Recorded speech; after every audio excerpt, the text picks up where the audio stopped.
She was very pleased with herself. I'm not a traitor. Of course not. It's only an excuse to torment you, and by extension, me. She demands an audience. She wants an apology of some sort. For what, I don't know, but she's waiting for us now, and I promised I would bring you to her. I wouldn't ask this of you if it were not important. I cannot afford any conflict with Cersei with the wedding so near. I cannot apologize, my lady. I'm not a traitor. I know you're not, but you must find a way to appease her. Humor her. Tell her what she wants to hear. See if the Queen Regent is ready to receive us.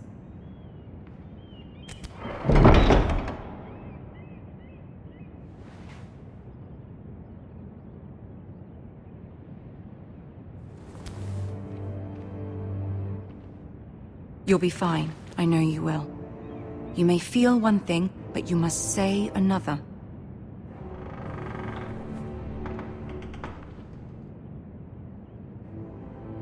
Good luck.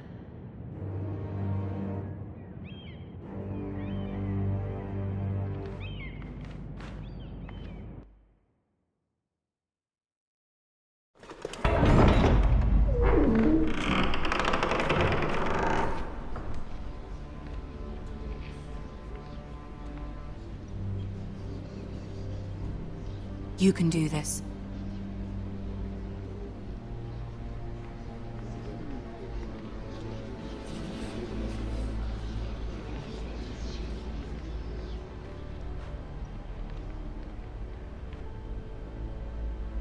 Ah, Lady Marjorie.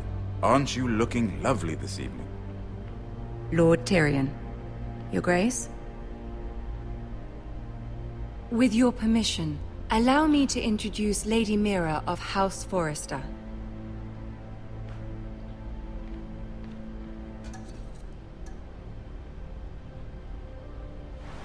Your Grace. The girl knows her courtesies. Impressive. You may rise. House Forrester is a northern house loyal to the king. Are they? I beg your pardon, Your Grace. I wasn't talking to you. I want to hear from the girl. Is your family loyal to the king? Perhaps you should ask the new Lord Forrester. He's not here, is he? She is. Yes, Your Grace. To the one true king. The one true king. Yet she didn't say which. The girl is clever. She only meant... I don't care what she meant. I care what she said. I won't stand for impertinence from a girl of the North. If you would give her the chance to explain... Perhaps she can explain why the Forresters have been loyal bannermen to House Stark for centuries. A house of traitors. They are noble, not traitors, Your Grace. Noble? Perhaps once. For a northern house. But now they're merely dead. Is your house willing to swear fealty to your new liege lord, Roose Bolton? Roose Bolton also served the Starks, Your Grace. And proved his loyalty to the crown by bringing their house to a swift and sudden end. Old allegiances are not easily abandoned. But now that the war is over, we must look to rebuild and forge new alliances. There are ships and shields to be built, and Joffrey will need a steady supply of ironwood for his armies. I'm told there are others who would happily serve that purpose, but I trust we can rely on House Forrester. Forrester Ironwood does seem rather unique. Yes, Your Grace. It would be a shame to see it fall into the hands of another house. I imagine you'd do almost anything to prevent that from happening, wouldn't you? Ask any Lannister, and they'd do whatever was necessary to save Casterly Rock. It would be unfortunate to see another house lay claim to what's yours. I won't dishonor myself, Your Grace. I see. What would you have the girl do, Cersei? It's not as if she fought beside the Starks, wielding a battle axe for the Northern Army. It raises an interesting question, I suppose. Can we truly blame those who end up on the wrong side of the war? Our dear Marjorie here was betrothed to Renly Baratheon on the false assumption that he would one day rule the Seven Kingdoms. Can we fault her for her mistake? Should she be held accountable?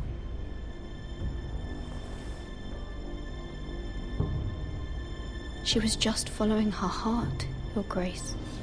And the very same heart so quickly led her to my son. If there's a point to this, I hope you find it quickly. Loyalty can be such a hard thing to define.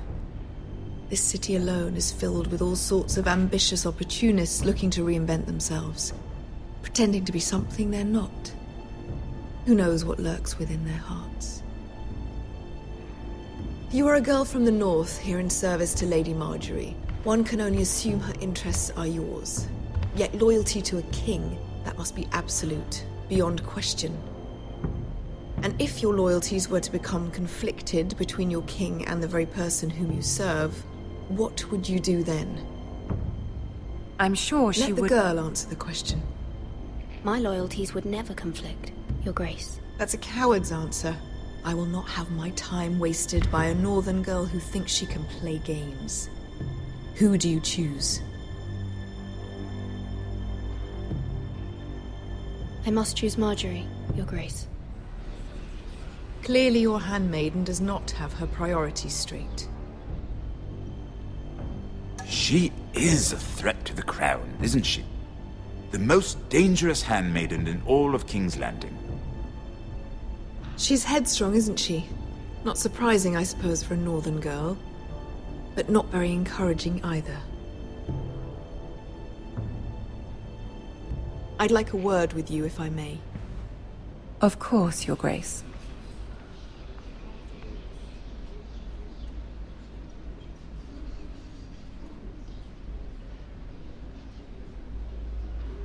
I'll walk you out. This may come as a surprise, but I met your father once, at the tourney at Lannisport. Even then he didn't trust Roose Bolton. We only spoke briefly, but your father struck me as an honorable man. You have my condolences for his loss. These would be trying times for your family, even under the best of circumstances. These are trying times, my lord. My family fears what might happen now that the Boltons rule the North. They must still answer to the crown. You shouldn't forget that, nor should they. You were brave to declare your loyalty to Lady Marjorie. No doubt she was pleased, but Cersei, she will not soon forget what you said. It was quite the first impression. I, of course, found it all highly entertaining. I don't particularly like her. That was fairly apparent to everyone. My sister and I have our differences. She takes great pleasure in her little charades. I take mine in thwarting them. We must find our amusements where we can. She threatened to give your ironwood to another house. It is the Master of Coin who decides such matters. The crown needs boats. Boats need wood, and I speak for the crown in this regard, not her. I wouldn't want to anger Cersei. And you'd be wise not to. But I suppose the crown could be persuaded to secure ironwood from House Forrester. Lady Marjorie might not look favorably on such an alliance, and it would infuriate Cersei. Although what would be amusing for me might prove rather dangerous for you and your house. Are you willing to risk that? It may be far too dangerous. It's a risk I'm willing to take, Lord Tyrion. Please. You are a brave girl, aren't you? I'll consider it. Now, if you'll excuse me, I promised Sansa I would join her for dinner tonight. 3 beautiful bottles of Dornish wine await my arrival. The mere thought of them makes me thirsty already. Just be careful. This is not the North. King's Landing can be a nest of vipers to the uninitiated.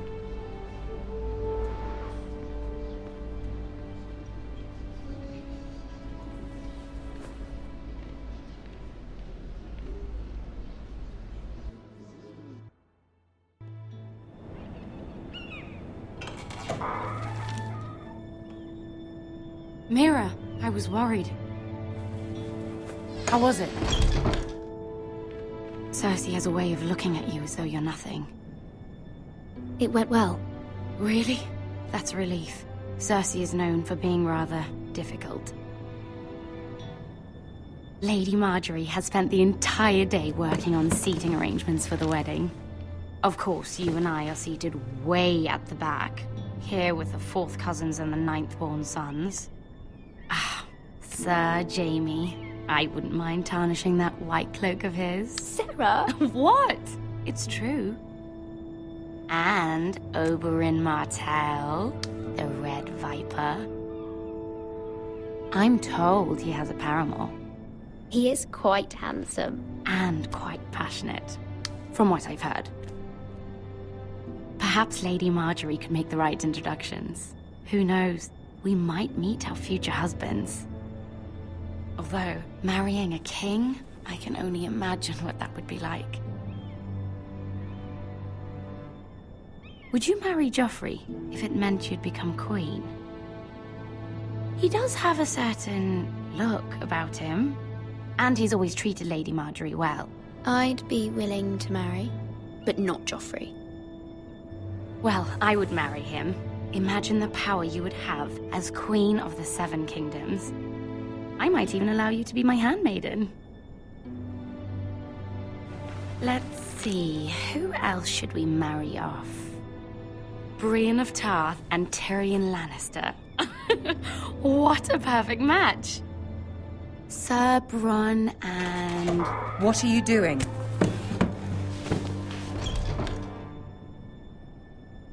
Well? We're sorry, my lady. We were just having fun. This is not a game.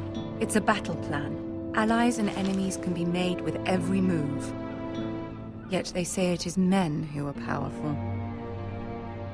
The Queen was rather disappointed by your display, Mira. I'm just glad it's over. King's Landing can be exhausting sometimes. There's always someone to please or some perceived slight to smooth over. I fear it will only get worse when I am queen. Once they know your true heart, the lords and ladies will have no choice but to love you. Do you agree?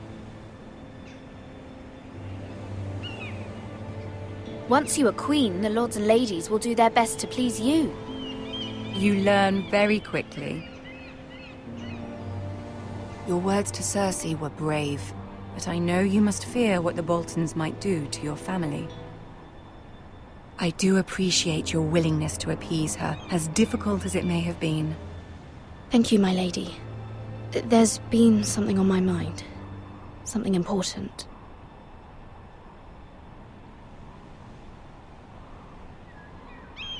I did have a favor to ask of you in return. Whatever you wish to say, you can say it in front of Sarah. There are no secrets between us. It's about my family. I trust her.